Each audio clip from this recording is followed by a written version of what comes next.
सर्दी खांसी बच्चों की, बिल्कुल सीने में गले में खुजली सिर दर्द बच्चों के लिए बता रहा हूं मैं, सुन लो। काली मिर्च, पिपली जिसको मग पीपल बोलते हैं, और सौंठ यानी कि सूखी हुई अदरक, बराबर मात्रा 1-1 ग्राम ले लो या 2-2 ग्राम ले लो, और उतनी मात्रा में बराबर शहद ले लो। दिन में 2-3 बार चटा दो, मजा आ जाएगा। बच्चों का गला खराब होना, लंग्स खराब होना, ये सब बच जाएंगे।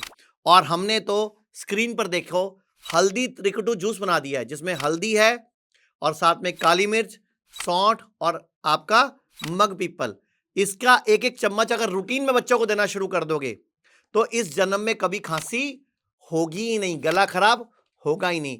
और उम्मीद करता हूं अगर आप बड़े हैं या बच्चे हैं, आप सर्दी खांसी जुकाम बुखार लंग्स की प्रॉब्लम या अस्थमा, इस उपाय को आप जरूर अपनाएंगे। धन्यवाद। लोग कहते हैं आयुर्वेद गंभीर बीमारियों का इलाज नहीं कर सकता, लेकिन अगर पूरे भारत में कोई गंभीर बीमारी से परेशान है तो आयुर्वेद को ट्राई करने तो आ सकते हो ना, पंचकर्मा करा सकते हो, नुकसान तो कुछ होगा नहीं, लेकिन बॉडी हील कर गई तो जिंदगी आपकी बन जाएगी। और सभी प्रकार के हेल्थ इंश्योरेंस हमारे 120 सेंटरों पर चलते हैं।